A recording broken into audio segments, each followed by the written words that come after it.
Ano yung kwento nga? Yung kwento nga yan. Yun yung sabi ng ano, huwag kang magbabago ng ibang salaysay. Kung ano yung sinabi mo doon sa abogado mo. Oo, yun lang. Yan ang bahala. Pag may tanong na iba, kukonsulta ka doon sa abogado mo. Kasi hindi pipili yung basta ka na lang sasagot. Pero malimitan yung sinasagot ng mga abogado, yung inimbestigahan. Di ba sabi nga doon? O na, teka lang po, tanong ko sa ano ko. Tapos, Hindi ko po yan pinatay, napatay. Hindi ko po yan pinatay, napatay ko. iba yun eh. Ano? Iba, tunog ano. Iba. Hindi ko po yan pinatay, napatay.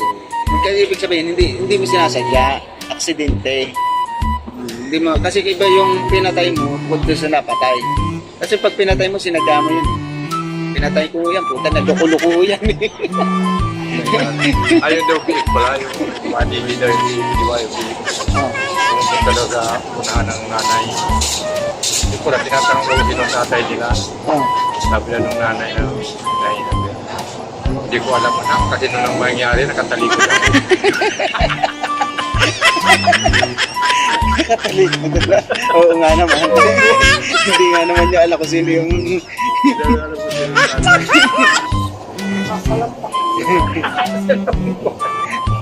hindi nga naman niya alam kung sino yung tatay niya dahil ano.